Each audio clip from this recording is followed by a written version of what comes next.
morning, I'm Dr. Lacuey, and today I'll talk about how do we test for epilepsy? What tests do we do for our patients with epilepsy? And these are tests that are usually done early to help us with the diagnosis, to help us to figure out the cause or type of seizures, and even to prognosticate the risk of seizure recurrence. But this test can also be done later on. For example, we can do it to prognosticate the risk of seizure recurrence prior to weaning medications, or to evaluate patients with drug-resistant epilepsy, particularly in the pre-surgical evaluation period. Even later on, re-evaluation or to consider palliative alternatives. So these tests are done at any point. It can be done early in the diagnosis, or even much later, or even repeat several studies. Basically, the most important tests that we are going to do in all our patients with epilepsy are brain imaging and EEG. So the brain imaging test, usually a brain MRI, is going to give us a lot of information. It's going to be ordered the first visit. Similarly, the EEG is going to give us information about your epilepsy, how active it is. It's just based on brain activity that correlates to seizures and epilepsy.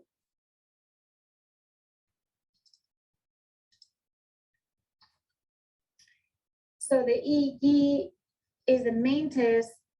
Basically, these are these electrodes on the scalp that are connected to a computer, and we are able to read your brain activity, your brain waves from the computer.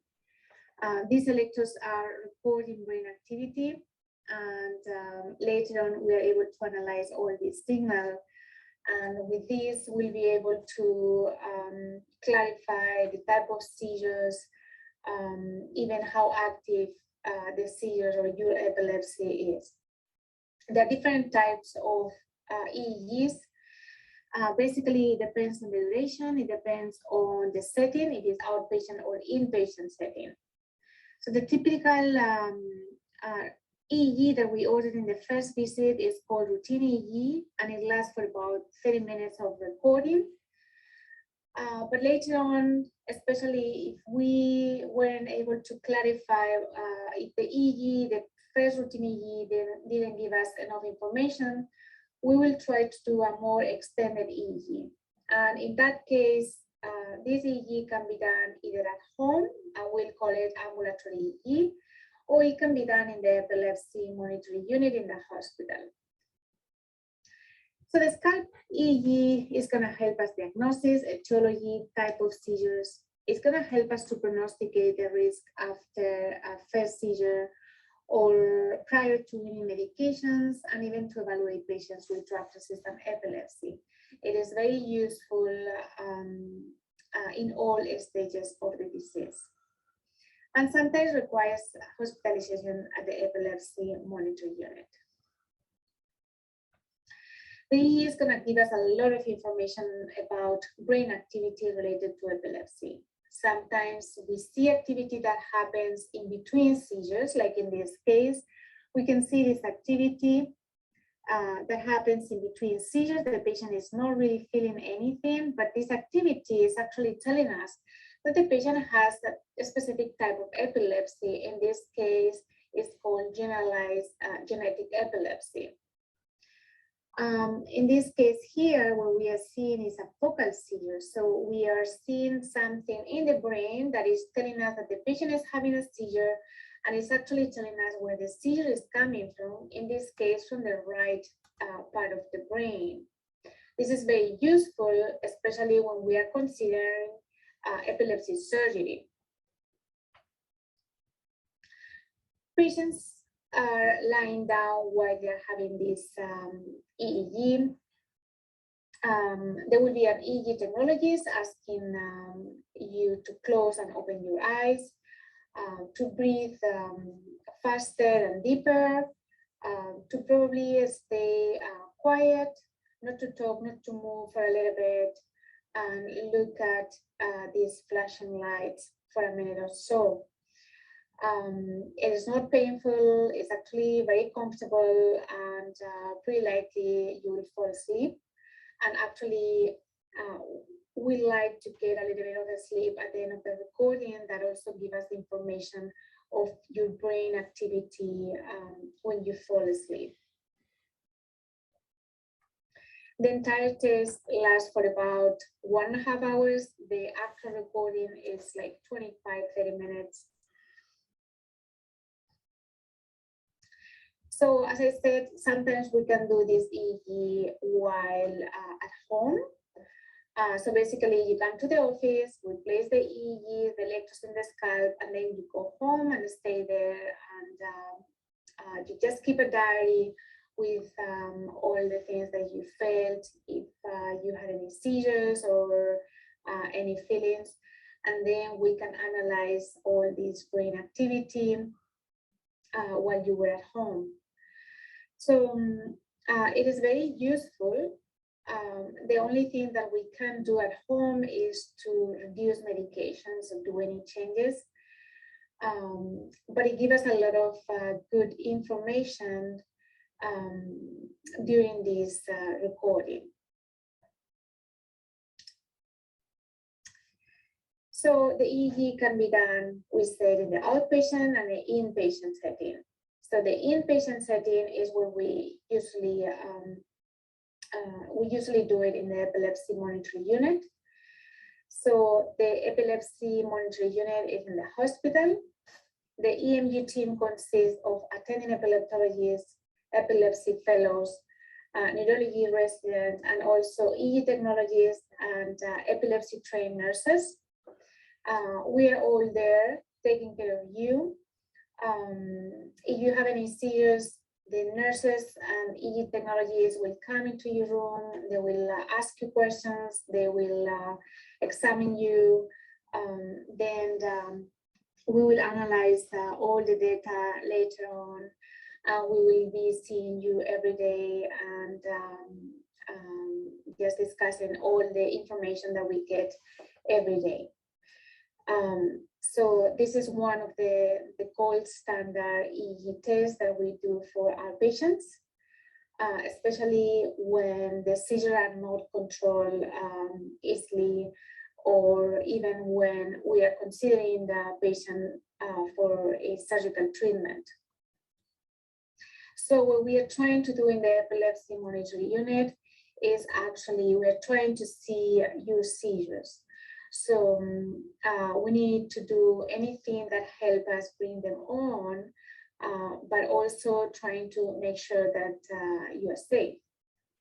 So usually what we do is trying to decrease some of the seizure medication because that's what is going to help us to easily bring them on.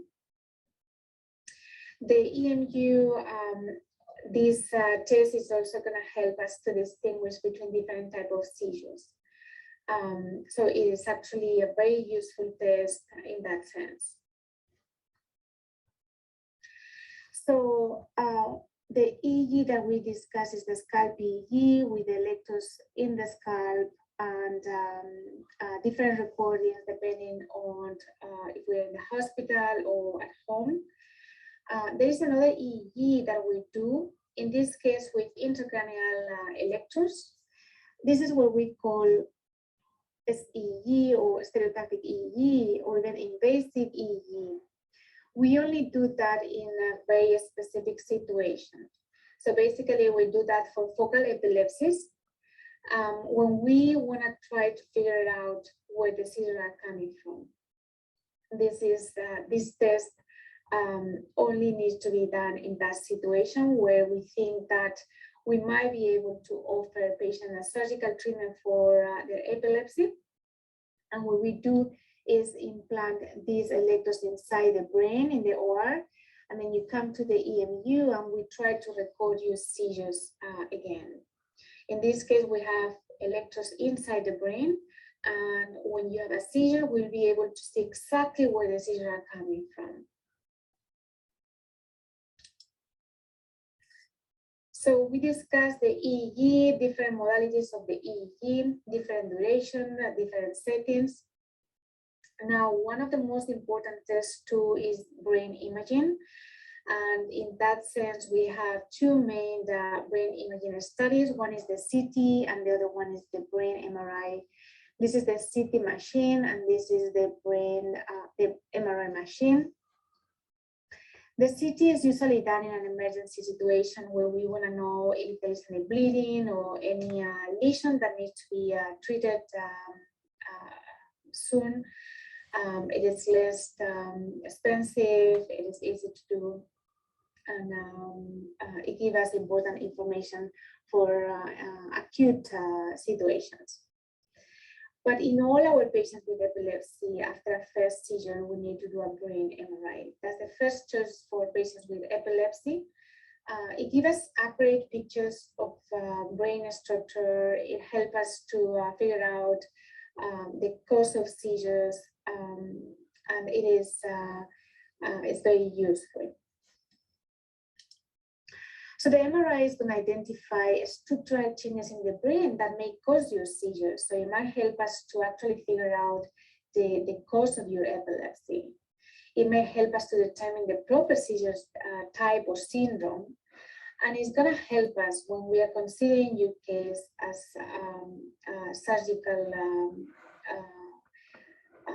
surgical treatment. So the MRI is really important. Basically, once the MRI is done, what we are looking at is at a slice of your brain, and sometimes we can see what's causing your seizures. In this case, for example, what we are seeing is ventricular heterotopias. This is a focal cortical dysplasia, and this is a cavernoma. These are all very common causes of seizures. And the MRI is the gold standard test to diagnose them. Now, we do this test, EEG and MRI, at the beginning of the epilepsy diagnosis, but we can do also some tests, some additional tests, and especially in this situation where we are evaluating patients with drug-resistant epilepsy, particularly in the pre-surgical evaluation period. So we have patients who continue to have seizures despite being on several medications. And we are trying to decide if we can offer them a surgical treatment for the epilepsy. In this situation, we can do some additional testing that are going to help us to actually decide where the seizures are coming from and what we need to remove during surgery. So this is one of the tests. It's called MEG. We do it usually before this surgical option. So basically, the MEG is complementary tool of EEG, and it's kind of similar. Basically, it measures the magnetic fields produced by brain activity. And you can see this scale in this MEG machine. Unlike the MRI, the MEG measurement is a peaceful, quiet exam. They give you pillows and blankets, and basically they will ask you to have a nap of about an hour.